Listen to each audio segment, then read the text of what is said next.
Hello, everybody. We're back. Welcome back to day 2 of the summit. Thank you for joining us again. I can see some of you from yesterday chatting away already, which is great. Stephen and Faith and Anthony there. So thanks for joining us again. For those of you who have joined us today for the first time, just to introduce myself, my name is Louise Grant and I'm the CEO of Jobg8.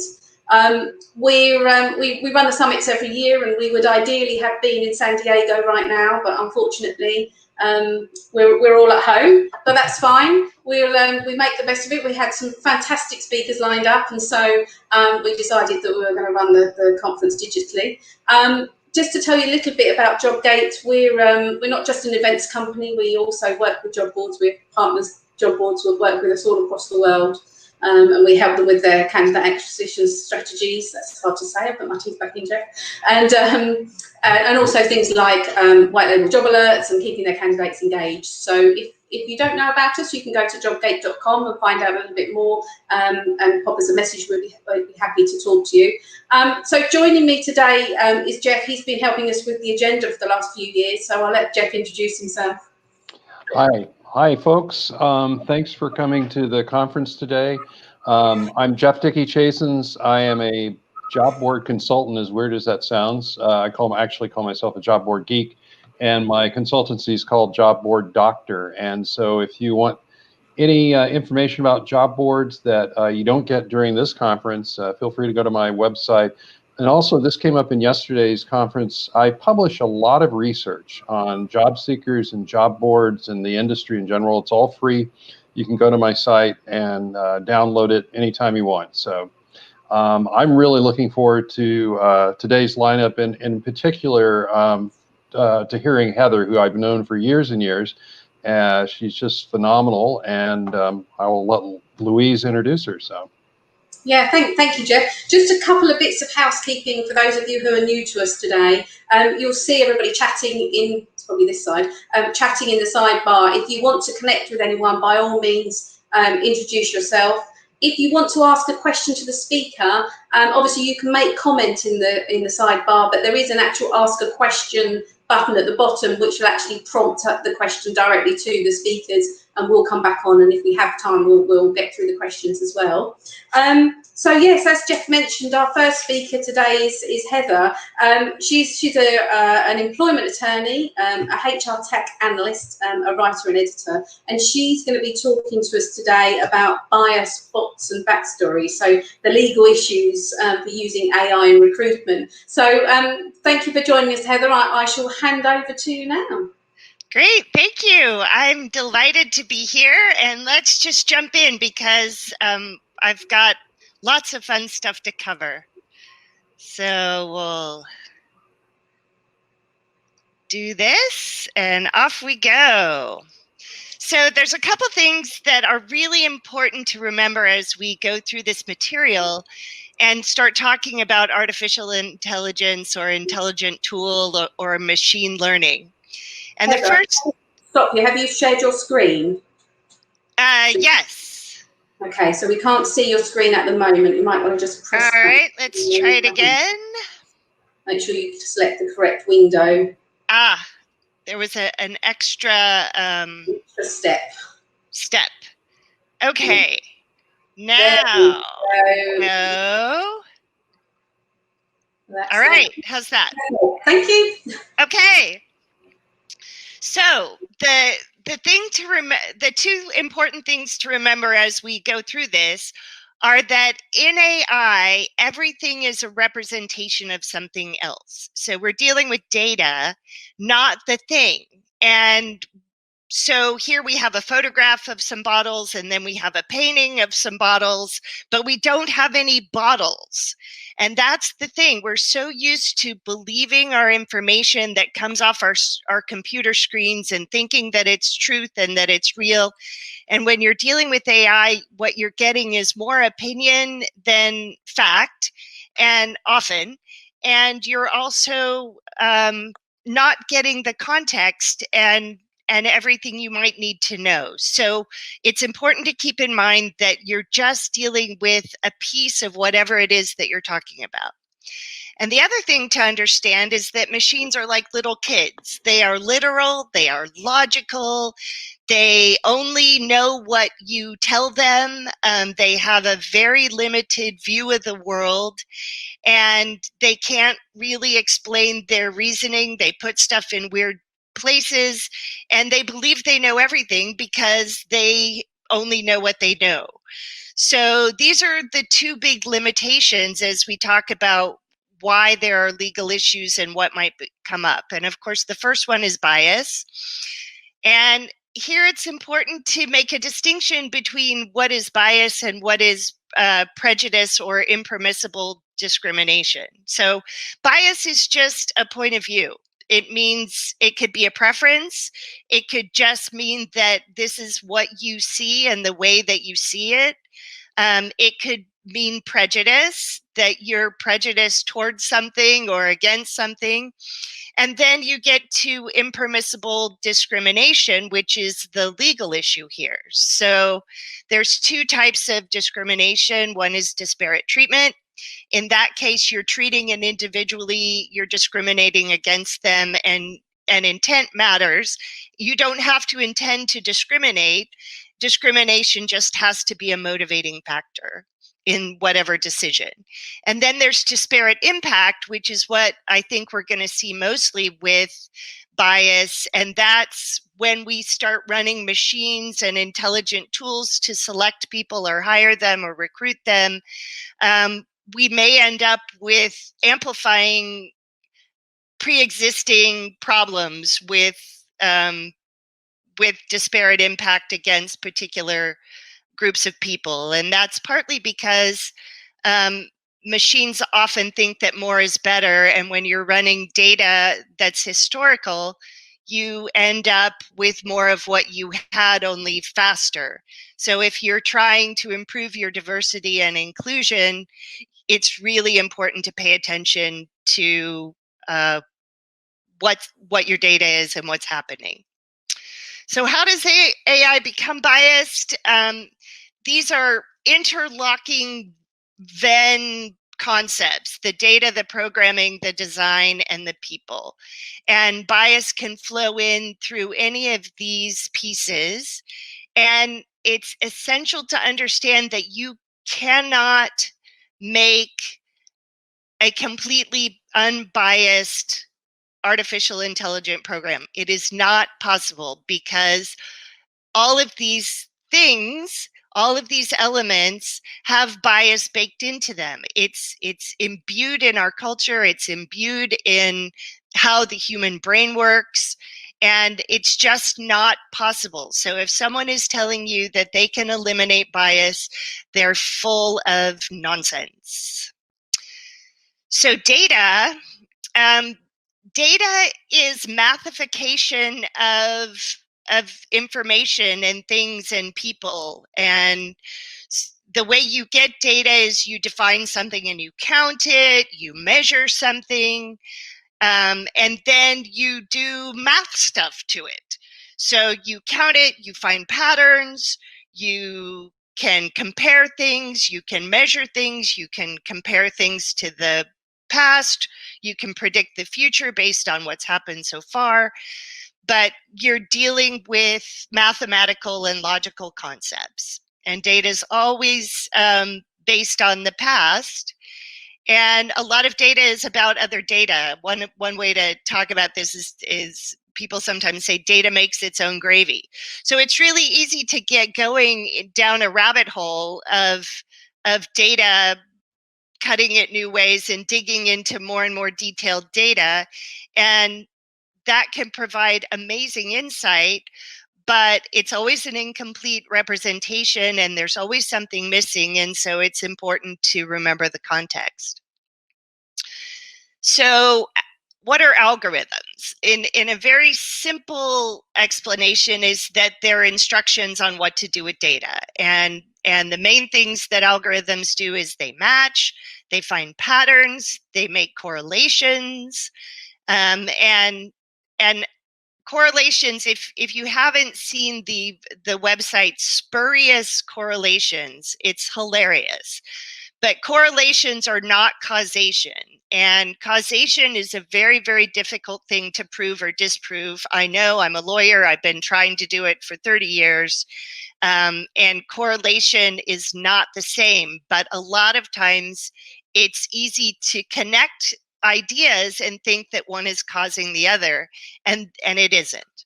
So regression models and averaging are when you plot out the data and you find sort of the mean or the average, or you see the curves. You're seeing a lot of those type maps with the flattening the curve maps and graphs on the coronavirus right now. But it doesn't tell you exactly what the information is. It just gives you an average. And then they can predict things based on the past. Design, machines always have a point of view. They always do exactly what they're designed to do, whether that's what you intended or not.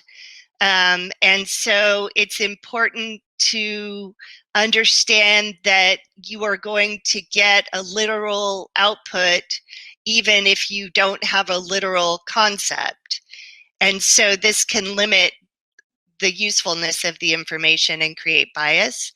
And then people are always biased. It's how we work. It's how our brains work. We categorize everything as good, bad, scary, or not scary. And you know, we needed that instantaneous judgment because we didn't want to be lion lunch a long time ago.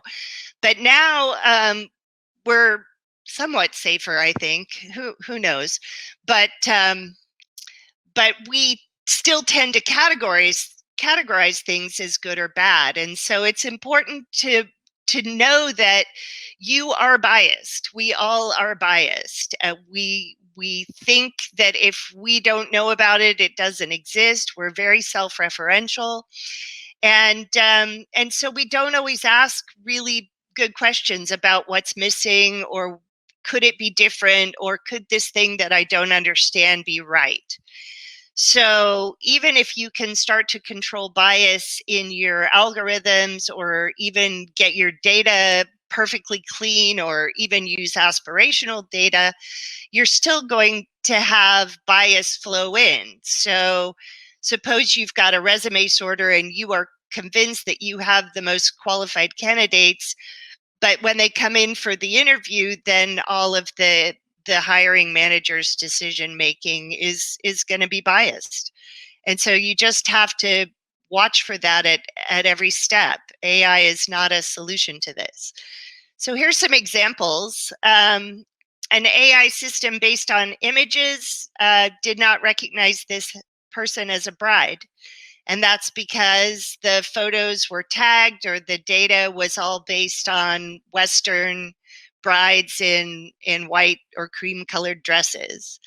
Another example is a natural language processing program thought that European American names were pleasant and African American names were unpleasant. And so when it sorted, you ended up with mostly white people and not Black people. Facial recognition has so many problems, and if you've seen the news lately, Amazon, Microsoft, and Google, I think, have all said that they are not going to offer their facial recognition programs to police or for law enforcement because of the bias. And the error rate in misgendering in some programs can be as high as 35% for women with darker skin, but almost nothing for white men. So we don't have it right, and partly the reason we don't have it right is because of our pre-existing cultural biases that flow into the data, that flow into the programs, as well as our perception about what we're designing and why. But there are some ways that AI can reduce bias. one is the resume sorter programs, and I think a lot of you have been using those, but they remove markers that would tend to identify someone by gender or race. And sometimes it's zip code, sometimes it's the school, sometimes it's the neighborhood or the address. But you can strip that away and compare apples to apples based on experience and skills. But you have to remember that skills and experience come from a culture that also contains bias. And so, you know, you just stripping things down to what we think is an objective way to evaluate somebody may also have bias in it. I'm a big fan of Textio. It helps you change your emails or your job ads so that it will not have so much bias and attract a wider group of people. And they're expanding that to help you write more effective emails, and it just gives you suggestions when you pick a word that may be misinterpreted by somebody else, even if you think it's perfectly fine. So they're also working hard to reduce bias in the places where they're finding it, but it's going to take a while before we figure this out. So bias is probably the most important issue. Chatbots are often touted as being an objective, treat everyone the same solution to bias, but they're basically just decision trees. They're flowcharts. A chatbot is a flowchart with a voice. And so you can miss important information. You can miss nuance in questions that people ask based on culture. And there may be other legal issues. So, for example, if somebody is asking how much vacation time they have, they may be entitled to other types of leave under family medical leave or pregnancy leave. And if they rely just on, you know, you have 3 days paid leave, they may not get the right information. So network analysis, mapping, and monitoring. This is where programs run in the background and collect information about who's talking to who spends time doing what, how people work, what they talk about. And it can give great insight into what's going on and whether there's problems with a particular manager or whether people are just frustrated and having a hard time. But it also collects what it collects in the context of what it can see, and it doesn't see the larger context about culture or politics or causation, what's going on. You know, nobody is doing their best work right now because they're homeschooling and they're stressed out and things are changing and things are crazy. So, you know, evaluating people based on data alone will always have issues of bias.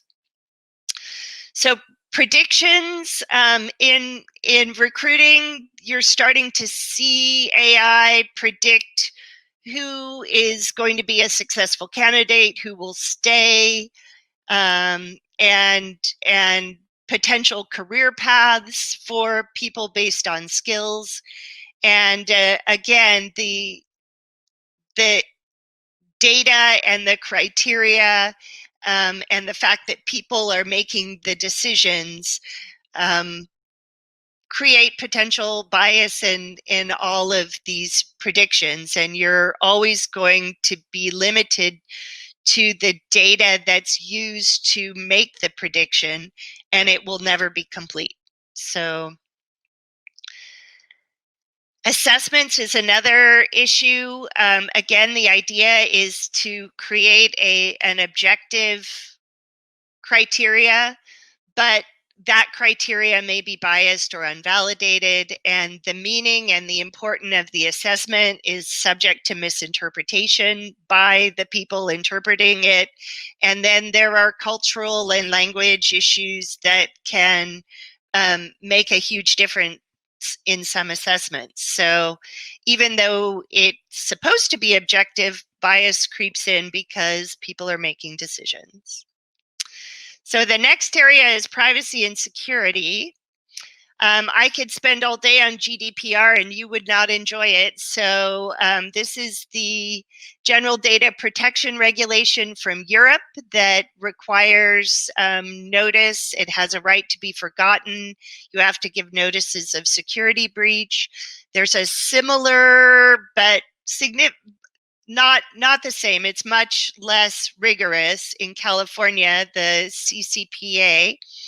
It applies to anyone who does business with a California resident, and since the little packets of data flowing through the internet don't come with location data, well, some of it does, but basically there's no way to know if you're dealing with a California resident, and so most people online have started to try to comply with the privacy notices.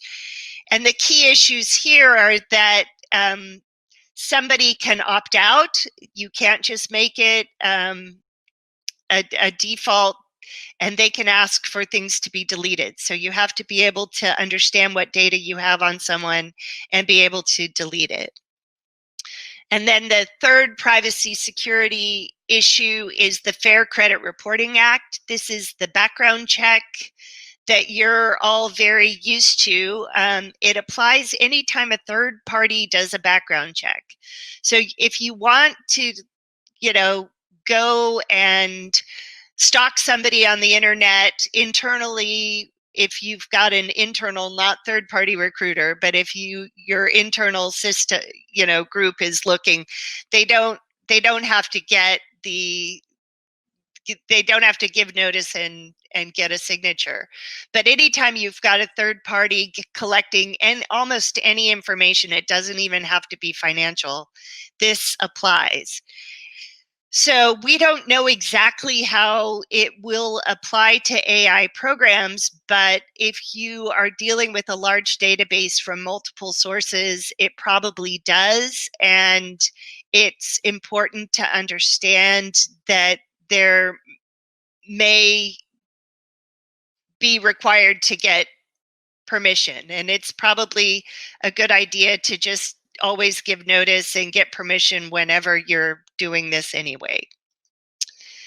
So other privacy issues involving data are identification theft, surveillance. We're seeing a lot of employer surveillance of employees, but also candidates, searching, tracking behavior, getting information. And then we're also starting to see privacy issues involved with COVID, as employers want to take people's temperatures or suggest that they should test for immunity. And there are all sorts of legal issues involved in that. I think a lot of this is health and safety theater, but you do have to give notice and get permission under the California Privacy Protection Act. So please consider privacy whenever you start to use an AI program. So the first thing that you can do to make sure that you're not getting into any legal problems is to actually track your data. And for many, many years, the employment lawyers all said, stick your head in the sand. Don't find out anything you don't have to know, because if you don't know, then you can't discriminate based on that fact. And it's just not possible to do anymore. What we have to do, if you have the data, you better understand what it says and what it means. because the standard is what you knew or what you should have known. So you can't just have all this data and never look at it and pretend like you don't know. If it's there, you have to understand what's going on. So it's important to dig into it. It's important to understand your demographics. It's important before you make decisions based on it to understand how it fits into the bigger context of what's changed, what's different, what's missing. And then it's always important to ask, what else should you know? And ask, what are the likely explanations for this? And what tends to support it? What doesn't? This is, test your data, inquire, argue with it. And then it's important to understand what you can influence or control before you start spending a lot of time trying to change something. It's also important to consider when humans should make decisions and when machines make decisions. So humans should decide when it involves people and their lives and their well-beings and the relationship with the organization. And machines can decide things that don't really adversely affect people or based on objective criteria and calculations. It's not that many things. It's really important that we don't try to outsource responsibility for our hiring decisions and decisions that affect other people. So you can investigate. Don't just rely on data and reports. It's really important to go talk to people when you something comes up. Sorry about that. My mouse is having a very good time today.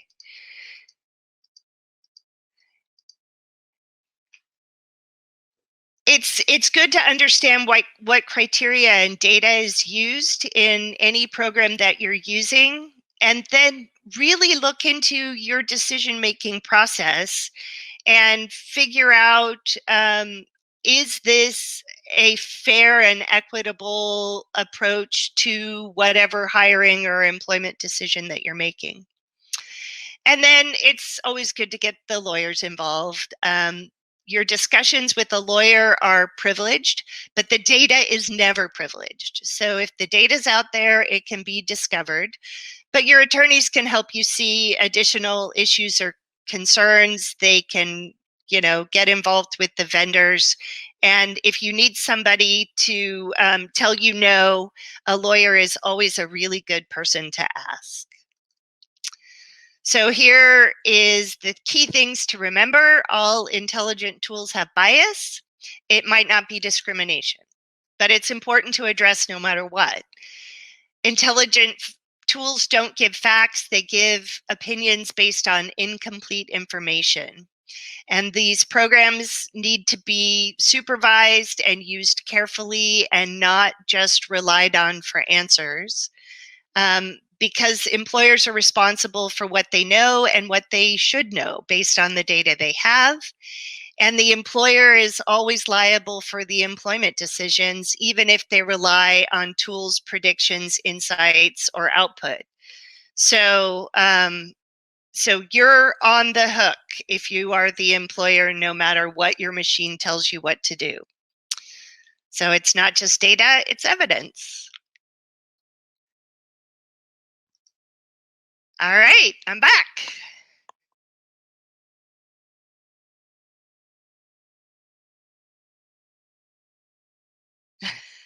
Hey, Heather. I was out in the ether floating around, and Matt agreed to bring me back. So that was great. That was really wonderful, and there were a lot of positive comments popping up about what you had talked about. It really struck me when I was listening to you at the end that I've seen this happening at different levels all the years I've been in the business, where there's technology introduced and people in HR have to sort of look at the technology and say, is this really helping me, or is this an excuse, or is it somewhere in between? Right. And I've talked to employers that sometimes I feel like they're trying to use this anti-bias AI stuff so they have an excuse for whatever they're doing. So I thought that was interesting.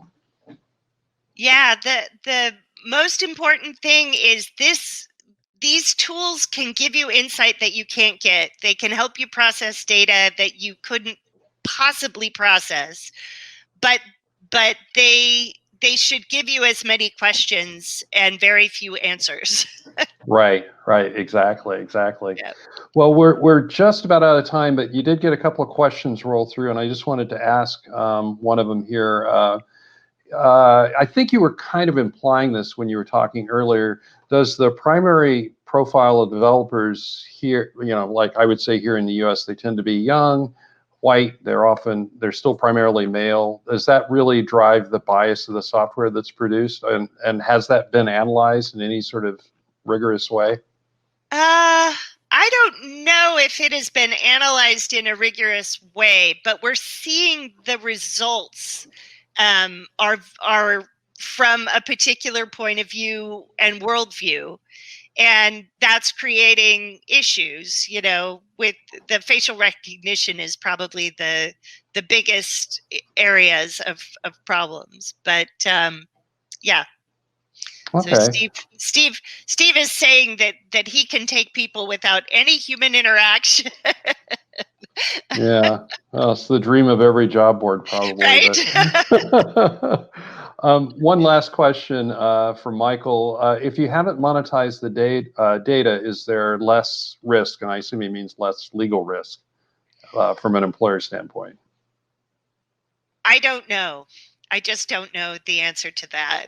The only way to really tell if your data is okay is when it's too late. Right. Because you can really, the only way to test it is to use it and to see what happens. Yeah, that makes sense. Well, Heather, thank you again. I really appreciate it. Thank you. I know we thought we were going to see you in person in San Diego, but instead everyone gets to see you over the internet, so that's even better. Great. Thanks. We'll see you soon. Take care. Okay, thanks a lot. Bye-bye. And next up, I'm going to introduce our next speaker. We have Keren Douek, and she's going to be doing a session called Using Chatbots to Improve Candidate Engagement. Keren is the CEO of Bots LLC. They design and deploy chatbots and AI solutions for a variety of business use cases, as well as ShelleyBot, which is focuses specifically on chatbot and AI solutions for HR. She's been doing this for a while, got into the AI, and that's sparked the launch of ShelleyBot, and it sounds like a very interesting product. When I took a look at what she was doing, I thought, man, we have to get her on here so she can talk about what she's doing. So, Keren, it's all yours. Thank you. Can you hear me? I can hear you fine. Okay, now let me see if I can share my screen. Okay.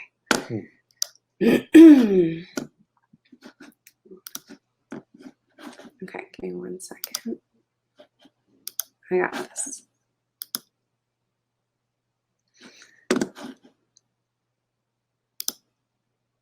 Did that work? I don't know what it's showing exactly. We're getting sort of a we're getting the top level view. We're not seeing the full. There we go. Perfect. Okay, great. Great. Well, thank you for having me, and good morning. I'm Keren Douek from ShelleyBot and Bots LLC, and I'm here to talk about bots. In the chat, if you want to note any early depictions of bots that come to mind, anything early in history, art, cinema, I'm actually curious I'd love to kind of read up and see, because I've been doing research into what comes to mind for earliest depictions of bots. So I'm just going to do a quick run through, and I'm going to start in 1920 Prague. Karel Čapek publishes a play called RUR for Rozumoví univerzální roboti. And he creates these, they create these mechanical bots. They're artificial flesh and blood. They're made in a factory, and he calls them roboti. And this is actually the first time we're going to see the word robot in the English language when it gets translated to English. And the key features here in this play, they can be mistaken for humans. That's going to be a key component for us. And they can think for themselves. Obviously, in artificial intelligence, that's going to be critical.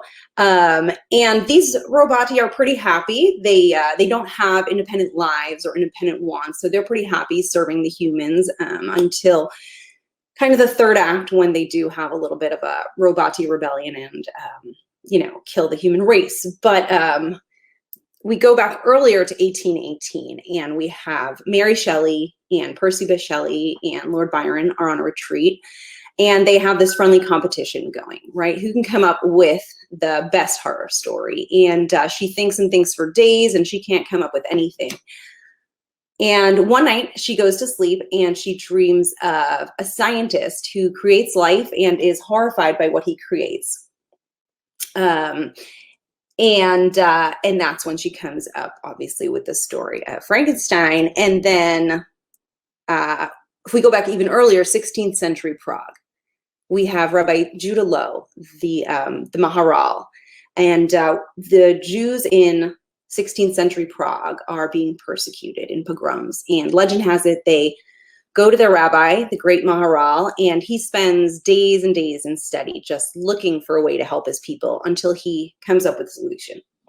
So he takes a clean piece of parchment paper and he writes down 3 lines of Hebrew magic code, and he brings to life a golem that he calls Yesla. And Yesla does protect the Jewish people from harm, but as is the theme that we might be starting to see here, he is known to go just a little bit too far, and ultimately the rabbi finds that he cannot control him, like what we're seeing with the other AI. One story even talks about Yesla just throwing all the rabbi's laundry right out the window on Friday night as everyone's returning home from synagogue. So again, just evil robots gone wild here. And then we go back to 750 BCE, the Iliad of Homer. It's actually believed to be the very first depiction of AI, and the first use of the term automation, meaning self-moving. He was describing these animated devices that were created by Hephaestus, the god of smithing. Hephaestus was the Greek god of metalworking, smithing, sculpture, masonry, fire, volcanoes. And it said he was actually the only ugly god, but he made up for it by crafting the most beautiful things. He made all of the gods' weapons, and he was worshipped in manufacturing and industrial centers of Greece. And in Homer's Iliad, Hephaestus made these machines that were attendants made of gold. They were like living maidens. In their hearts, there is intelligence, and they have a voice and a vigor. So these are really great faithful servants. And again, they have intelligence. So we're talking about 750 BCE, artificial intelligence. We're already, you know, thinking about this. And then, of course, you know, there is one exception. He does create a man of bronze that's named Talus or Talon, and he was a giant automation built of bronze made to protect the citizens from pirates and invaders. And it's said that he would actually circle the island 3 times a day, programmed, as it were, to spot approaching ships and throw a boulder at them and sink them.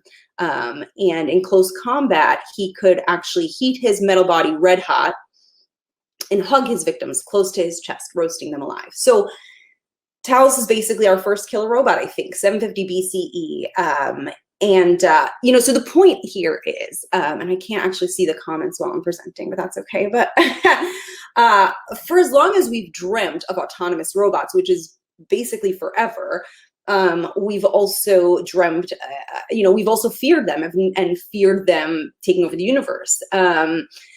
Technophobia is nothing new, but AI, I think, is particularly scary.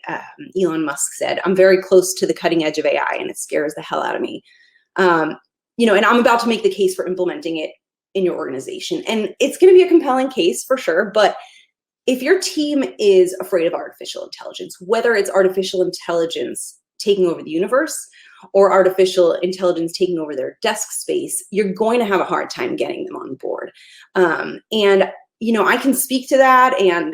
But at the same time, I think the strongest argument at the end of the day is AI is here. AI is here, or it's coming. Yes, technology is scary, and robots are hella scary. But you know, autonomous cars are coming. Robots coming. Job boards with robots coming. Job boards that have chatbots that walk a candidate seamlessly from touch point 1 until hire and beyond. That's coming. That's going to be the new, I think, the new candidate experience. So the question becomes, is your team ready? And in my opinion, the case I'm going to make is that what you need is a very friendly, easy to work with, non-judgmental, almost like an intro to AI, like a concierge, a personal assistant, a personal tutor, someone who can know your users and really be their go-to. But then there's also a layer of anonymity, right? Non-judgmental, the way that a human being can sometimes be. A chatbot can introduce them to the concepts of artificial intelligence and actually walk them through the process. So really be that segue into AI. Test it out, see the results in real time, get to know the data before taking a full dive into AI. That's going to be what I'm going to suggest. We can, so probably should have started with what is a chatbot if you're not familiar. Here is a screenshot of ShelleyBot, or part of it. But a chatbot pops up on the screen and it's there to help your users, guide them through. Really can be a concierge, but really also growing beyond that definition of what a chatbot is, and we can discuss that. We put ShelleyBot up on your site preloaded, or we create your own bot. We design it, we code it, we script it, we test it, and with one line of code, it's up and running on any site. What we do is we place a bot on one side that works with the candidate and holds their hand. It's really about taking them through the process, answering their questions. The bot can recommend jobs. The bot can, you know, there were really good speakers yesterday. I really thought about, you know, where we're missing the mark and how candidates can't interpret job recs. I can't interpret a job rec because a job rec takes the job requirements and jumbles it up into language that's harder to understand. And it's the same thing with a resume. A resume is a stamp in time, but it's, again, taking your skills and actually jumbling them, trying to come up with, you know, what the recruiter is going to want. Candidates aren't aware of Boolean logic. You know, I'll step back a second and go into my background. I started with Kforce. Maybe 15 years ago. And I loved it. I loved recruiting, loved everything about it. But I became obsessed with the fact that this is how we're matching candidates with jobs, right? And Kforce is paying for these candidates, paying tremendous amounts, building up this database. But when a job comes open, we're doing the manual tasks that could be automated. We have this database, we're going and we're building a list, and we're working off of old stagnant resumes. And that to me, that became, I couldn't get around that you have their contact information, reach out and ask them when a job comes open. I have 3 more questions, and then I'll know to tell, you know, the I being the machine can tell the recruiter, is this a match or not? I didn't know, you know, AI back then. I just started working with how can this become an ongoing conversation? And it has to be an ongoing conversation on both ends. I've worked both the recruiting and the sales side of it before transitioning to AI. And on the sales side and on the job boards, I think you know this because these are your clients, right? You are taking a job rec is not the position. I have to imagine taking a job rec when you're in recruiting sales is really a lot more consultative than that. You're guiding the employer through the process. You might give me a job rec and I'll come back and say, well, that's great, but what does this mean? How does this work? And what happens if we come back with 0 candidates? Which one of these requirements are we going to soften up on? Or, you know, really giving that guidance on what needs to be adjusted. But we've all had terrible chatbots experiences, and we still will because this is still the infancy. But I do want to make the point that this is not your mother's chatbot. This actually is your mother's chatbot. This is Eliza, created by Joseph Weizenbaum in the 60s.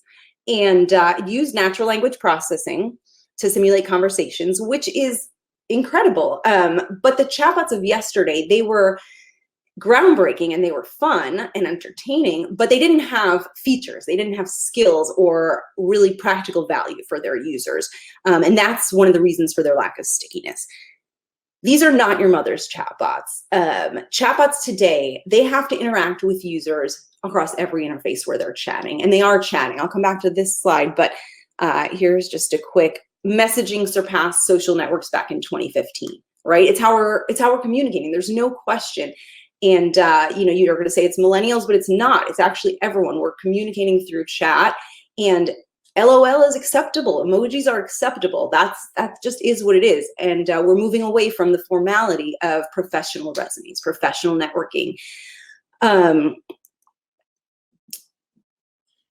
Going back to the skills that chatbots can do, they're obviously built to be conversational, and they're built to tap into your knowledge base. At the end of the day, you can build them to be anything, because the skills they can do, they're recalling sessions that they've had with users. They know your user. They can log your user in. They can assist them with their password. In terms of natural language processing, sentiment analysis, urgency detection, the real AI behind it, that's the data that's going to come further along. The further along you get into it, that's what we're working toward. That's what the whole goal is with gathering this real-time data. I think it's important, the number one skill I'm going to speak to for chatbots is that they can integrate with live agents. And I'm going to speak about building a hybrid team. Chatbots are great because they free up your agents. There are things that your team shouldn't be doing. You know, the manual tasks, the automated tasks, the things that they don't want to be doing. If they can be automated, you hand them off to the bot. But at the end of the day, and I think this really speaks exactly to what Heather was saying, is that neither side is foolproof, and it's checks and balances. They need to be working together. It's not chatbot or live agent. The chatbot, the way we have it designed, is the chatbot's there. The chatbot chats up the user, pre-screens them. But they're figuring out who in the team to send them to with sophisticated routing, because the team is who they want. We want the live agent, but are you sending them to your sales team? Are you sending them to the tech staff? Is this a candidate? That can all be determined by the chatbot.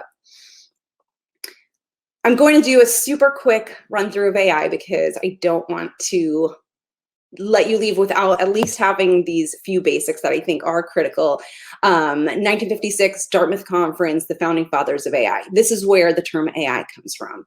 John McCarthy, said to be the father of AI, comes up with the term of artificial intelligence. And give me 1 second. John McCarthy was well recognized. He received lots of awards and honors. And in 1971, he got the A.M. Turing Award, which is basically considered to be the Nobel Prize of Computing. It's named in honor of Alan Turing, who I also want to mention. It was actually his birthday yesterday. You might have seen on Twitter. He was a logician and computer pioneer, and he was one of the most prominent Allied code breakers of World War II. He was actually convicted of homosexuality in 1952 in UK and sentenced to chemical castration. He's considered to be the father of modern computing, and he created the Turing test. And the basis of that is any machine that passed that test would be considered a thinking thing. So I thought that's worth mentioning. Artificial intelligence. You know, I just wanted to kind of try to boil this down, if I can, to a few of the key terms that I know you're hearing. It's hard because I don't know, everyone knows AI to some degree. Everyone's interacting with AI day to day, but I know from my perspective, a lot of people that I speak with, professionals in every field, they do want to know the basics of AI, machine learning, deep learning, just because it is going around so much, so to speak. Artificial intelligence, the capability of a machine to imitate intelligent human behavior. Machine learning, and this often gets confused, but machine learning is actually a subset of AI. It's the algorithms that Heather was speaking about that improve automatically through experience. And deep learning is a part of machine learning. It's the methods that are based on artificial neural networks with representational learning. If we go into, so deep learning is a subset of machine learning. It's a segment of machine learning, and it's the methods that relies on neural networks.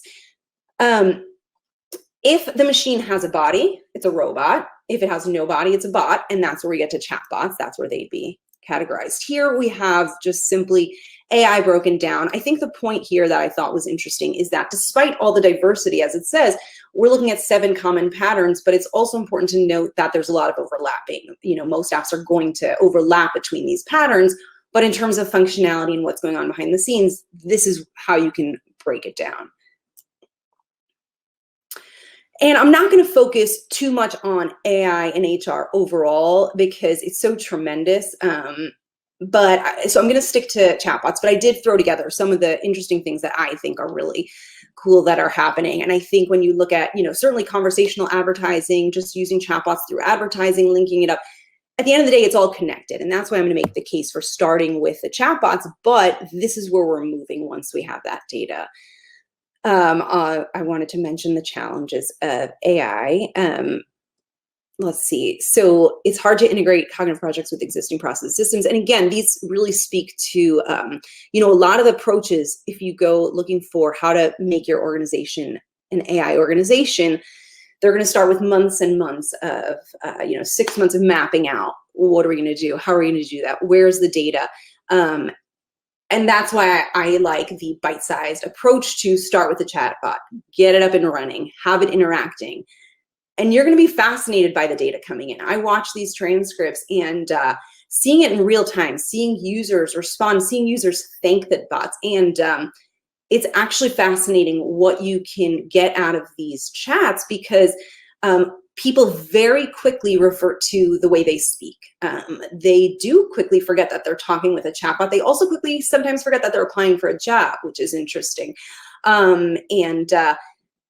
I think that that's why, you know, it's a really good way to get at something that you don't get necessarily in a job interview. You're really getting to people to open up. And then what we do is we bring the team in, the recruitment team, and they're chatting with a live, warm chat that's already been pre-screened for that role. This is what I was talking about in terms of how I see the progression of the value proposition. If you were to start with a basic chatbot, you put up a chatbot on your site, you map it to your agents.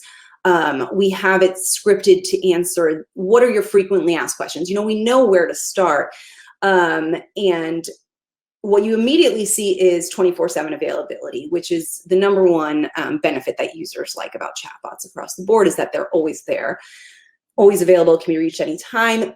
And then they're supporting the team immediately, right? They're taking that some of the burden, at least, off of the agents.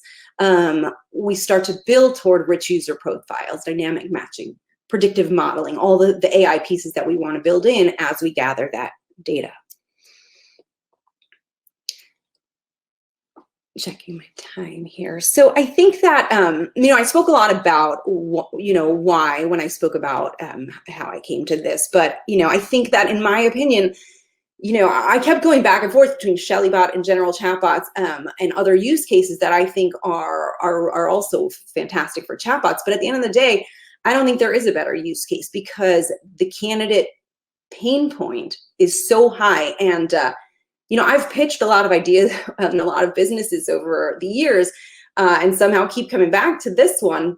But I've never had anyone say to me, no, the candidate experience is working. You know, the way that candidates are matched with jobs, that's good. On either end, the candidate side, the employer side, finding talent, yeah, that's great. It never happens. So everyone sees this pain point. And using chatbots, you know, once I realized chatbots is what I was building toward with this dialogue on both ends, it really, to me, this is the best use case that there is out there.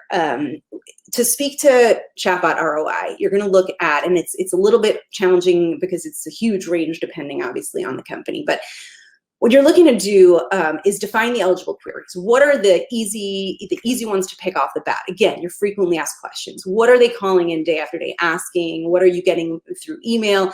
Those are the easy ones we start with to get an idea of what we're going to be able to help with right off the bat. What's the average live chat cost? And again, it depends. Do you have agents? What's your team look like?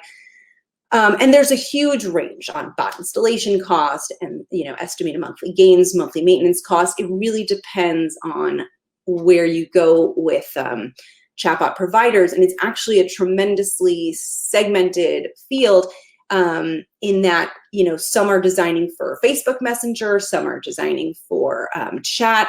And that's why I think one of the things we do is really focus on a platform agnostic tool. when you start thinking about how would we bring in a bot, like I was talking about before, I think some of the things you want to start to think about is your bot as an extension of a brand. If you were to throw up a bot on your website today, what would it look like, right? What are your brand's colors? Does your brand have a mascot or an icon or a logo that, you know, legally they're going to say, actually stick away from human beings. You don't want it to look like a human. It's better, you know, if you want to have a puppy or you know, a water bottle. I don't know, but it's not great because at the same time, you need to think about someone's going to be chatting with that face, hopefully over time and building a rapport. So you do want it to be someone they can chat to. I'm going to make the argument for multiple bots. You know, on mine, I have my own bot set up to greet users when I'm away. And they can either schedule a time to speak with me or chat with me right then and there. And it's actually a very interesting trend. I don't know if I'm the only one up at 2 a.m. testing out chatbots all over corporate sites and, you know, their interfaces. But what's really interesting is sometimes you stumble upon a CEO like me who's chatting in to their corporate chatbot. And I think it's interesting because we're moving toward transparency. We're moving away from formality. We want to see the CEOs. We don't want them to be up on a pedestal anymore. We want to, you know, follow their grams and TikToks, and we want them accessible. So here, you know, if a CEO or the head of your sales team, which leads go to the head of your biz dev team and which leads go to, you know, your new hire. That can all be assessed and determined really quickly. I'm running out of time, but the main thing I wanted, you know, one thing I want to touch upon also is, and it came up, is the staging. This came up yesterday. I thought was really interesting was that, you know, on one end you have candidates throwing their resumes because they can't understand these job recs. But on the other side, you have employers, and I thought this was a really good point, building out screeners, right? Adding to the hurdle where if a candidate's going to apply, they know they're going to have to devote an hour to sit through answering these screeners. And I think one of the main benefits of chatbots, specifically in the HR world, honestly, is the stage process. I don't need to know everything about a candidate up front, and I don't need to put them through hell up front. I need to know where are they located. Now I really don't need to know that as much, but you know, what are they looking for? What are their skills? What's their education? What's their salary requirements? Are they looking for contract or perm? A lot of the details that were brought up yesterday about the segmenting and how it's getting more and more segmented and how hard it is, I can automate that, right? We can ask those quickly. Instead of putting the candidate through hell, I'm only going to ask them the next questions as the jobs come in that are matching. And that's what happens when you build a conversation, an automated conversation versus really front loading. The way we have it today is both sides, we front load it, right? The candidate has to put in all this work up front and they never hear back. When I've done it with chatbots where when you watch them chat and the chatbot is engaging them and also giving them information about the job as they go, right? Let me ask you 2 questions and then let me tell you a little bit about the job. Let me tell you about the culture, and asking engaging questions. It's a different thing, and the response rate you're going to see is completely different than application response rates. But I think I'm out of time. I don't know if I'm supposed to do something here.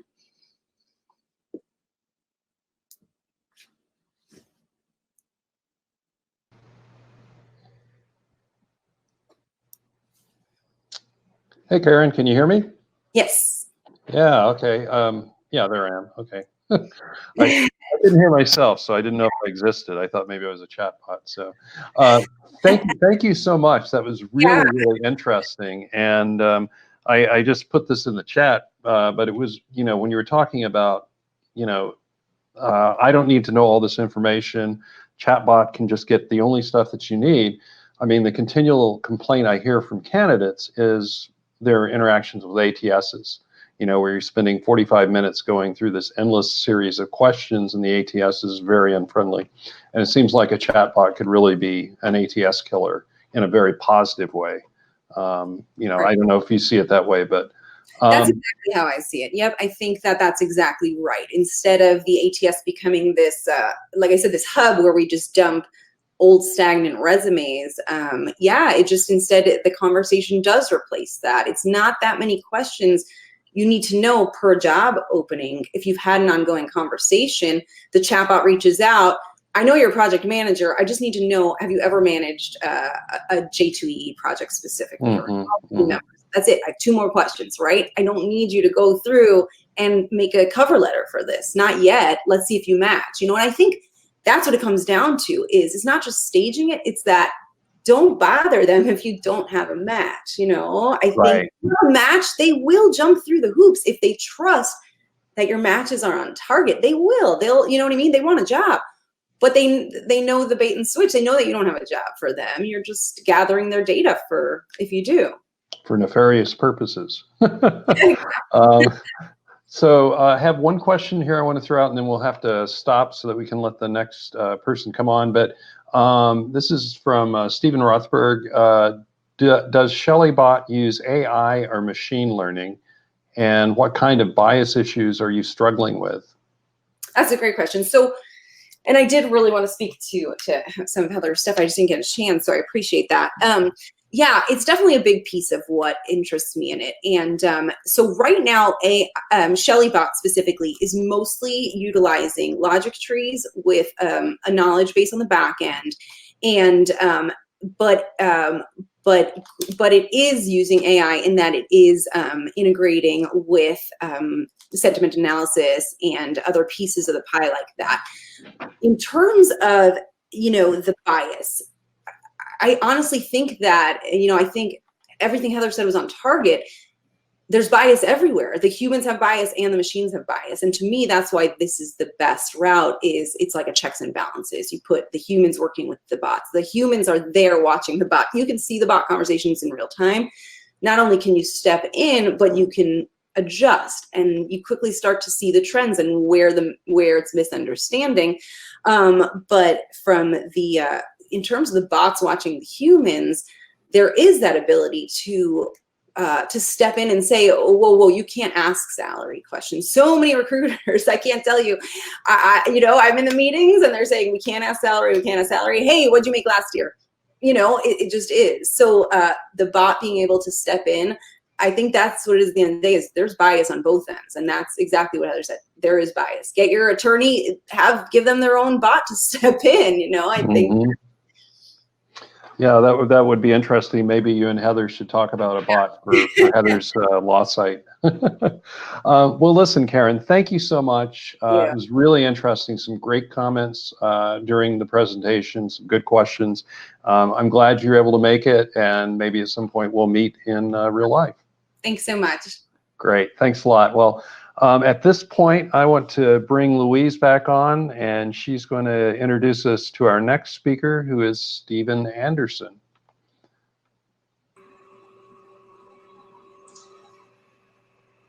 There she is. Here I am. Thank you, Jeff. That's great. Fabulous. All right. So continuing our tech theme, our final speaker for today, I'm delighted to have Stephen Anderson join us. I've known Stephen for many years.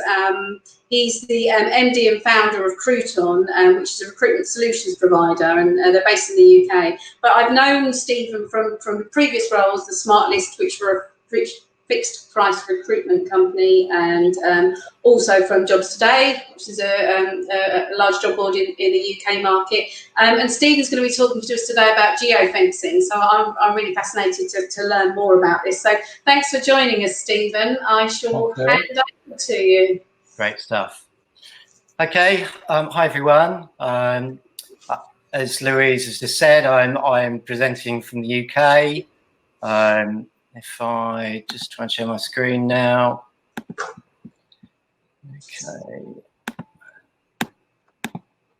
Okay, so Geo-Fencing, an overview. So it allows you essentially to target an audience with intelligent display adverts. And you may want to target individuals, people working for particular companies, organizations. You may want to target students at particular academic institutions.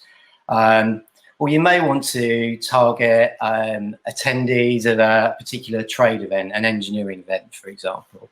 Obviously less relevant at the moment with very few events taking place. But the technology will allow you to target a message to people attending a particular event, and you can continue to serve messages to the people who've attended that event, or you've ring-fenced from a particular company for 28 days afterwards. So on this slide, we're just simply showing a location which is ring-fenced, this big green box. This is actually an exhibition hall in central London. And you can create a pool of candidates or an audience from people entering that targeted area. So how does that work? Well, a cell user enters the geo-fenced area, and that cell is identified via location services installed on that device. You then have the opportunity to create an ad set and push a message out to that device for the next 28 days, whilst the user is obviously within that space, but also once they've left that fenced area. And you can obviously customize that message, and you can capture relevant data around ad delivery and engagement. So again, a slide showing a geo-fenced area. So this little hexagon, and that shape can be manipulated down to the nearest meter. So you can really target people entering a very specific location. And anybody entering that space, obviously, as I've mentioned, you can target with a very targeted message. On a larger scale, it's possible to upload a list of addresses. In the UK, we might use postcodes to create multiple geofence locations which you'd like to target. And then you can serve a display ad, a message to anybody entering any of those fenced areas over the next 28 days. So this slide, lots of little dots across the US. This was from a campaign that my business partner ran for a motor dealer in the States. He was looking to target other dealerships across the US, hoping to serve display messages to people entering those dealerships. So he was able to very quickly take a data set, upload those addresses, and automatically create those fenced areas. And then there's a number of things you can do around data capture and recency targeting. So maybe you only want to capture people with their sales entering a particular location at a specific time. So maybe it's working hours, but it could be a specific hour or an afternoon or whatever. And the data can be refined based on those particular metrics. You can also then look to deliver, in terms of the ad delivery, set various parameters around people who visited and entered a particular space within the last hour, the last 28 days, the last week. So you can start to refine the data that you're capturing and refine the ad delivery. So you've got a data set of devices that have entered a particular space. You can then start to layer on some keywords. So having created that audience to target, you can then refine based on keyword activity. So maybe you want to target people within those particular locations that have recently searched for engineering jobs in Chicago. So you can now start to really refine the audience that you are then going to message. So then on to the ad creation and the delivery. We're lucky that we've got a tool that allows us to create ads in multiple formats very quickly. And that really helps because you want to be able to serve your message to people, whatever device they might be using. And it also helps in terms of the media buying. If you can serve an advert in multiple ad formats, then that buying cost comes down. What we've also looking to do is to dynamically create ads based on job inventory, and I'll cover this in a bit more detail a bit later on. But essentially, we're looking at ways that allow bespoke ads to be created with job title, location, salary, a unique click-through from a job board feed. And then in terms of, you've got your ad, you created in multiple formats, then you need to try and plug into various ad networks to make sure that that ad is then being seen within your audience. Okay, so now I've got a short 60-second explainer video, which will probably do a much better job than I've just done in terms of explaining the basic concept of geofencing and how it could potentially work within the recruitment space.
Okay, so hopefully that gave you, some context in terms of, how we've been using it to help us generate applications for specific campaigns that we've been working on. And I've got a couple of case studies here in terms of campaigns and how we've used geofencing. So this first campaign, we took a brief from a logistics company. They were looking for a number of heavy goods vehicle drivers working out of a location in Cambridgeshire in the UK. We'd worked on roles like this in the past, and actually they can be quite tricky roles to fill. So for this client, we identified a dozen or so distribution sites where we thought there would be a high density, a high number of drivers. And then over a 2-3 week period, we served an advert for the client with details of the vacancy to people who'd entered the fenced location, fenced areas that we'd identified. We managed to generate 5 hires for the client. He's looking for 5 drivers, I believe. And 4 out of those 5 hires came through somebody seeing one of the adverts that we targeted, clicking through and applying. So obviously we were, this was the first campaign that we'd run. We were, really stunned and amazed by the results. The quality of the applications that we were getting was really, really good. Another case study for a food processing company, again in the UK. They were opening a new warehouse, looking in terms of volume recruitment, therefore lots of warehouse staff. They didn't need particular experience of working within a food processing plant before. So again, we're able to identify a dozen or so sites, and then over a month period, we're able to target people within those sites with display adverts. The click-through rate was very high on this particular campaign. It's actually still running, but we're seeing a click-through rate of 8.5%. We ran a similar campaign for the client a number of months ago, and we didn't see that a click-through rate anywhere near 8.5%. But this time we tweaked the creative, made the messaging a lot clearer, and as a result, we've seen a much higher response rate to that ad. This third one actually hasn't gone live yet. Unfortunately, we were talking to a global energy company pre-lockdown. They were looking for some sustainability specialists, which were going to work out of a number of different markets. So US, they were looking for somebody in for France, UK, Sweden, and Japan. So we were in the process of identifying specific companies and other similar businesses that we might be able to target with a display message in each of those countries, and looking to also layer on some keywords to ensure that the message was being served to the right audience. But we're hopeful post-lockdown we'll be able to get that campaign up and running. I mentioned earlier on, one of the things that could be considered in terms of geofencing is targeting, physical trade events. So it might be you operate a niche job board in the engineering sector, and you want to target a message to attendees of that particular event. Well, geofencing allows you to do that. And it might be that your messaging is around employer brand, you're trying to generate additional registrations, or you might be, looking to drive applications for specific roles that you have on your platform. So this slide, we, as well as our sort of core business in terms of taking a brief and providing shortlists for our clients, we're doing quite a lot in the healthcare sector at the moment. We recently launched a job board as well called Social Care Jobs. So at the moment we're running a trial. We're taking a feed of the 500 odd vacancies that we've got on our own platform, and looking to dynamically create digital display adverts in for each of those roles. So we're pulling out the job title, the location, the salary, and the click, the apply URL from that feed. So we've created thousands of ads because we're creating in multiple ad formats over here. And then we've identified about 14,000 locations of addresses that we'd like to target, businesses that we'd like to target with those messages. So being able to geofence 14,000 locations, and are now looking to buy that media and serve those individual adverts to the relevant location. So, for example, if we're carrying a role for a support worker in central London, we'll serve that advert to people who've entered geofenced locations within the London area. We hope to get the campaign up and running over the next week or so. So watch this space, and if you want some any information or some feedback on how we got on, then I'll be more than happy to provide that information. So on the back of this, obviously reporting is important, and we're able to identify almost everything that you would expect to get from a Google Analytics report, and we can report on CPM rates, which ads are delivering if we're running A/B testing on particular creatives. And that is about me. If you've got any questions, I'll try and answer them. I think one of my colleagues has actually joined the chat as well. So if it's a little bit too technical, then I'm sure my colleague will be able to help. Thanks, Stephen. That was really interesting, actually. And I know that we've got some questions, so I'll kick off with one. I think Jeff's probably got some as well. But Okay.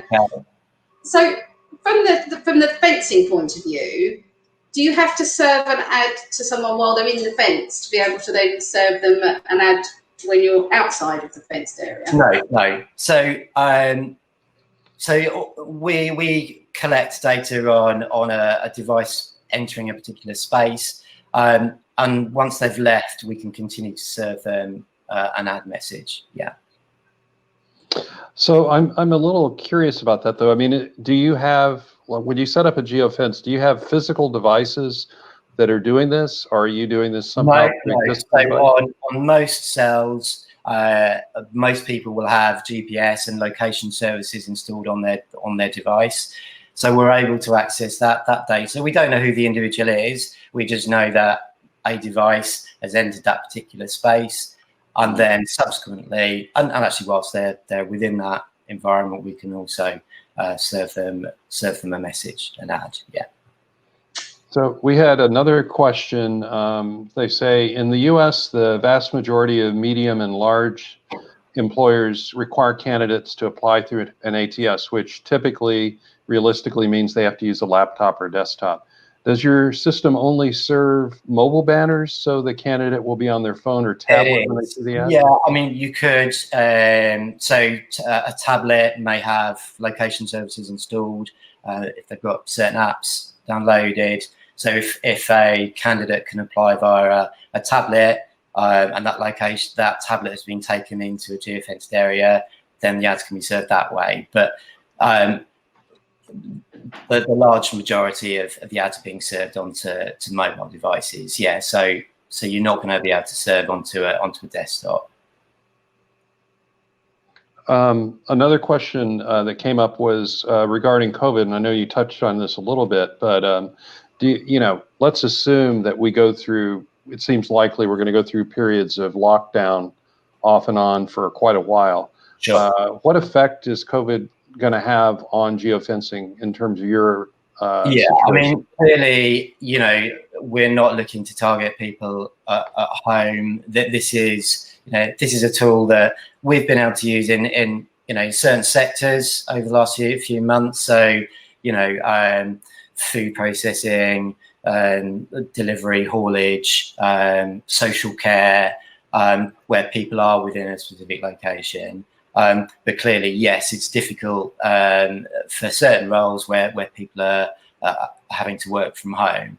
But manufacturing again, once more, in the UK, we're seeing more and more businesses open up and people return to work. So we're able to, target and look at those sectors. Okay. Great. Thank you, Stephen. That's really interesting. Yes, thanks very much. Did you have some more questions, Jeff, or were you? Well, I was just going to point out, we did do a poll, and Stephen, I think it's greenfields for you, because only one person said they had used geofencing. So, oh, really? Okay. So everyone else is now eager to try it out, I'm sure. Right.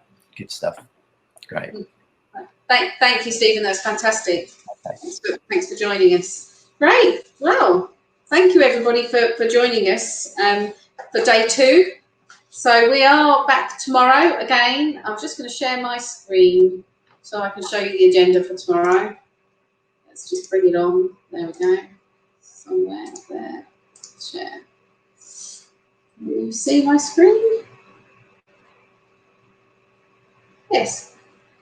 So hopefully you'll join us tomorrow. We've got Katie talking about promoting diversity in an old school industry, and then we've got followed by Angela, how data diversity impacts you and why it matters, and then we're finishing off with Chad Sowash is hosting a panel of investing in job boards. So I think that's a really hot topic right now. So if people are looking for investment or thinking that that's something they're going to be looking for in the future, I think that'll be a really interesting discussion where we're talking to 3 panelists about investment. So, and then just a reminder to everybody, obviously we're running the events digitally at the moment, but we will be running our hopefully running our November event. Lockdown's released a little bit more as of the 4th of July here, so I'm hopeful that we'll have bigger gatherings by November, and then obviously in San Diego in April. All right, I think we are done. Anything else from yourself, Jeff? Oh, we lost Jeff. It's just me. All right. Well, thank you, everybody. Have a pleasant afternoon, and we'll see you tomorrow.